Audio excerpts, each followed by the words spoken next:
Hi viewers, welcome to our channel. ప్రస్తుతం మనతో పాటు దాము బాలాజీ గారు సీనియర్ జర్నలిస్ట్ ఉన్నారు. వాటితో ఒకసారి మాట్లాడదాం. సార్ నమస్కారం. సార్, పాస్టర్ ప్రవీణ్ పగడాల మృతికి సంబంధించి ఒక క్లారిటీ పోలీసులు ఇచ్చేసినప్పటికీ కూడా క్రిస్టియన్ సంఘాలు, పాస్టర్లు ఇంకా కూడా క్వశ్చన్స్ రైజ్ చేయడం, ఆందోళన వ్యక్తం చేయడం చూస్తున్నాం. అందులో ముఖ్యంగా మాజీ ఎంపీ అశోక్ కుమార్ కూడా డే 1 నుంచి కూడా పెద్ద ఎత్తున మీడియా ముఖంగా ఎన్నో క్వశ్చన్స్ రైజ్ చేయడం, ఆరోపణలు చేయడం చూస్తున్నాం. అయితే ఈ నేపథ్యంలో ఆయన ఇప్పుడు పోలీసులు అరెస్ట్ చేసినట్టుగా కూడా వార్తలు వినిపిస్తున్నాయి. సార్, మన నిజంగా అరెస్ట్ అయ్యారా? అటు కేఏపాల్ కూడా నిరాహార దీక్ష చేయబోతున్నట్టుగా కూడా తెలుస్తుంది. సార్, మరి ఏం జరిగే అవకాశం ఉంది? ఇంకా ఒక క్లారిటీ అయితే కొలికైతే రాకపోవడం ఇష్యూ, మీరేం చెప్తారు సార్ దీనికి సంబంధించి? పాస్టర్ ప్రవీణ్ మృతికి సంబంధించి పోలీసులు చాలా డీటెయిల్గా వాళ్ళ మొత్తం ప్రెస్ మీట్లో డీటెయిల్ వివరాలు చెప్పారు. ఆ వివరాల్లో క్లియర్గా పాస్టర్ ప్రవీణ్ ది యాక్సిడెంటే, అది ఎవరు ఆయన గుద్దింది కాదు, లేక అది హత్య కాదు అనేది వాళ్ళు క్లియర్గా చెప్పారు. దానికి సంబంధించి వాళ్ళు దాదాపు 500 సీసీటీవీ ఫుటేజీలు బయటకు తీసుకొచ్చారు. 3 చోట్ల ఆయన మందు కొనుక్కున్నాడు, లెక్కర్ కొనుక్కున్నాడు. ఎల్బీ నగర్, కోదాడ, ఏలూరు. తర్వాత 3 చోట్ల ఆయన యాక్సిడెంట్ గురయ్యాడు. సో అందువల్ల బండి లైట్ లేకపోవడం, హెడ్ లైట్ లేకపోవడం, ఓన్లీ బ్లింకింగ్ లైట్ వేసుకుని వెళ్ళడం. రెండోది, ఆ స్పాట్లో కొంతమూరు దగ్గర నయారా పెట్రోల్ బంక్ ఆపోజిట్లో కంకర, గ్రావెల్ అదంతా ఉండడం. ఈయన అరౌండ్ 70 కిలోమీటర్ల స్పీడ్తో వెళ్ళి పక్కన గొంతునడం వల్ల అది స్కిడ్ అయి గొంతులో పడి ఈయన మీద బండి పడింది. దాంతో ఆయన చనిపోయాడు అనేది వాళ్ళు విత్ సీసీటీవీ ఫుటేజీలు, దాదాపు 113 మంది సాక్షులు అంటే ఈయన జర్నీతో లింక్ అయిన అనేక మంది. సో వీళ్ళందరినీ కలిసి మాట్లాడడం, సీసీటీవీ ఫుటేజీలు, తర్వాత పోస్ట్ మార్టం రిపోర్టుతో పాటు ప్యాథాలజీ రిపోర్టు, తర్వాత CSL report, FSL forensic science lab report. So ఇవన్నీ బయటపెట్టి అతని లోపల కూడా, బాడీలో కూడా ఇథైల్ ఆల్కహాల్ ఉన్నట్టు, రెసిడ్యూ ఉన్నట్టుగా పోస్ట్ మార్టం రిపోర్ట్లో కూడా వచ్చింది. సో మందు కొనుక్కున్నట్టు ఆధారాలు ఉన్నాయి, తాగినట్టుగా పోస్ట్ మార్టం రిపోర్ట్లో ఉంది. సో తాగడం, మందు కొనుక్కోవడం, తర్వాత 3 చోట్ల పడ్డం వల్ల అలసిపోవడము, లైట్ లేకపోవడము, ఈ కారణాలతో యాక్సిడెంట్ జరిగింది. యాక్సిడెంట్ ఎలా జరిగింది, దానికి సంబంధించి ఎలా పడ్డారు, వీటికి సంబంధించి కూడా ఆర్టీఏ ఎక్స్పర్ట్లని, ట్రాన్స్పోర్ట్ వాళ్ళని వీళ్ళతో అంతా కూడా మాట్లాడాము. సో ప్రతిదీ మేము సైంటిఫిక్గా చేసాము. అట్లాగే ఇతను సీసీటీవీ ఫుటేజ్ టైమింగ్స్కి ఇతను పేమెంట్స్, యూపీఐ పేమెంట్స్ టైమింగ్స్ కూడా మేము టాలీ చేసుకున్నాము. అన్నీ పర్ఫెక్ట్గా వచ్చాయి.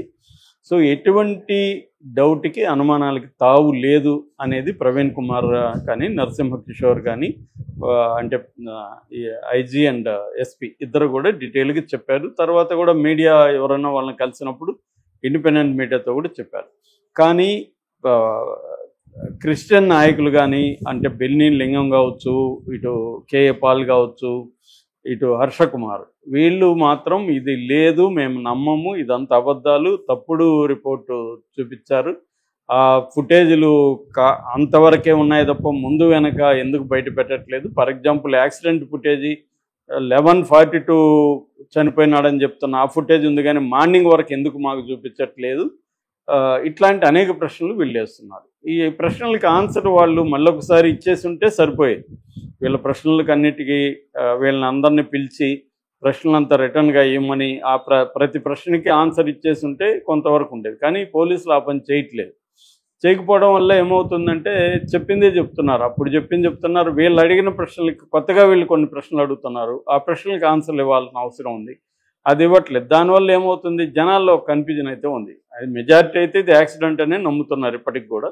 కానీ కొంతమంది పాస్టర్ ప్రవీణ్తో క్లోజ్గా ఉన్నవాళ్ళు కావచ్చు, లేకపోతే పాస్టర్ ప్రవీణ్ అంటే అభిమానం ఉన్నవాళ్ళు కావచ్చు, లేకపోతే ఈ మధ్యకాలంలో కొంతమంది Hindu right wing batch social మీడియాలో కావచ్చు, యూట్యూబ్ ఛానల్లో కావచ్చు, ఇతని మీద నెగిటివ్ కామెంట్లు చేయడం, గతంలో కూడా ఇతనికి బెదిరింపులు రావడం, వీటన్నిటి దృష్ట్యా వీళ్ళే చేసి ఉండొచ్చు, ఇది యాక్సిడెంట్గా చిత్రీకరించారు, ఇతన్ని విజయవాడకు ముందుగానే పట్టుకొని చంపేసి ఆ ప్లేస్లో ఒక వ్యక్తి వెళ్ళి కావాలని కెమెరాల ముందు పడడం, ఇవన్నీ చేశాడు. లేకపోతే అతను ప్రతిసారి టోల్ గేట్ ముందే పడుతున్నాడు, యాక్సిడెంట్లు కెమెరాల దగ్గరే కొనుక్కుంటున్నాడు. మరి కెమెరాల దగ్గర కొన్నాడు, ఎక్కడో చోట తాగాలి కదా, తాగిన సీసీటీవీ ఫుటేజ్లు ఎక్కడా లేవు. ఇవన్నీ వాళ్ళు అనుమానాలు ఎక్స్ప్లెయిన్ చేస్తున్నారు. అట్లాగే ఆడ పడిన ప్లేస్లో కూడా చనిపోయే పరిస్థితి లేదు, మా అంటే దెబ్బలు తగలచ్చు. బైక్ అది అంత హెవీగా పైకి ఎగిరి పడిందని చెప్తుంటే మరి ఎముకలు ఇరుగుండాలి కదా, హెల్మెట్ లోపల గాయాలు ఎలా అయినాయి, ఇవన్నీ రకరకాలుగా వాళ్ళు డౌట్లు ఎక్స్ప్రెస్ చేస్తున్నారు. ఈ యాక్సిడెంట్లు మనం అనుకున్నట్టే జరగవు. ఖచ్చితంగా వీళ్ళు చెప్తున్నట్టే యాక్సిడెంట్ జరగాలనేం రూల్ లేదు.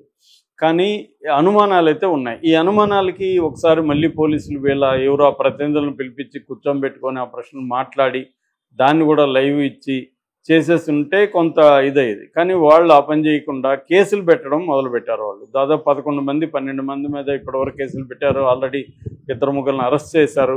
ఇది బాగా తీవ్ర వ్యతిరేకత వచ్చింది. అంటే మీరు ఏం చెప్తే అది మేము గొర్రెలాగా వినాలా, మేమేమి అడగకూడదా ప్రశ్నలు, మాకు వేరే అభిప్రాయాలు ఉండకూడదా, ఇది డెమోక్రసీ కాదా, పోలీసులు ఒక హత్య లేకపోతే ఒక చావు ఎలా జరిగిందో ఒక వెర్షన్ చెప్తే అదే ఫైనలా, దాన్ని మేము కౌంటర్ చేయకూడదా అన్న యాంగిల్లో జనం ఇది వీళ్ళ పాయింట్ ఆఫ్ వ్యూ అది కరెక్టే. పోలీసులు వాళ్ళ వెర్షన్ చెప్పడం వరకు ఓకే, కానీ దాన్ని వ్యతిరేకిస్తే నీ మీద కేసు పెడతానంటే ఎలాగా? వ్యతిరేకించే హక్కు ప్రతి ఒక్కరికి ఉంటుంది. ఎందుకంటే ప్రభుత్వాలు పోలీసులు ప్రతిసారి నిజాలే చెప్తారని ఏమి లేదు, వాళ్ళకి అనుకూలంగా చాలా విషయాలు వాళ్ళు మాట్లాడతారు. సో దాన్ని వ్యతిరేకించే వాళ్ళు వ్యతిరేకిస్తుంటారు. దీని మీద కేఏ పాల్ హైకోర్టులో పిటిషన్ వేశాడు. ఆయనే స్వయంగా మొన్న వాదనలో కూడా వినిపించాడు. జడ్జి గారు ఇప్పుడు ఇటు డీజీపీకి, ఇటు హోమ్ సెక్రటరీకి, చీఫ్ సెక్రటరీకి అందరికి కూడా నోటీసులు పంపించారు. దీని మీద మీ కౌంటర్ వేయమని చెప్పారు.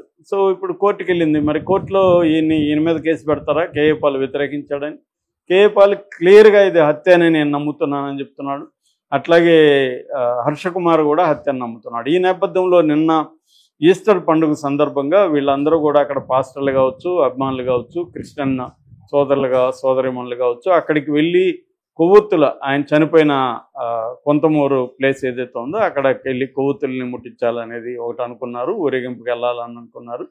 దానికి సంబంధించి హర్షకుమార్ కూడా బయలుదేరితే హర్షకుమార్ని అదుపులోకి తీసుకొని దాదాపు 5 గంటల పాటు హర్షకుమార్ని అతి దారుణంగా, నా జీవితంలో ఎవరు నన్ను ఇంత చిత్రహింసలు పెట్టలేదు, విపరీతంగా నన్ను వెహికల్లో తిప్పారు, నాకు హెల్త్ ఇష్యూస్ ఉన్నాయని చెప్పినా వినలేదు, నన్ను హ్యూమిలియేట్ చేశారు, నేను 10 ఏళ్ళుగా ఎంపీగా పనిచేస్తున్నాను, 10 ఏళ్ళుగా ఎంపీగా పనిచేసిన ఒక వ్యక్తిని ఇలా చేశారంటే సాధారణ వాళ్ళ పరిస్థితి ఏంటి అనేది ఆయన తీవ్రంగా తర్వాత ప్రెస్ మీట్ పెట్టాడు. ఆయన బాగా డిస్టర్బ్ అయినట్టుగా కూడా ఉన్నాడు. ప్రెస్ మీట్లో మాట్లాడేటప్పుడు కూడా ఆయన చాలాసార్లు బాగా డిస్టర్బ్గా కనిపిస్తున్నాడు.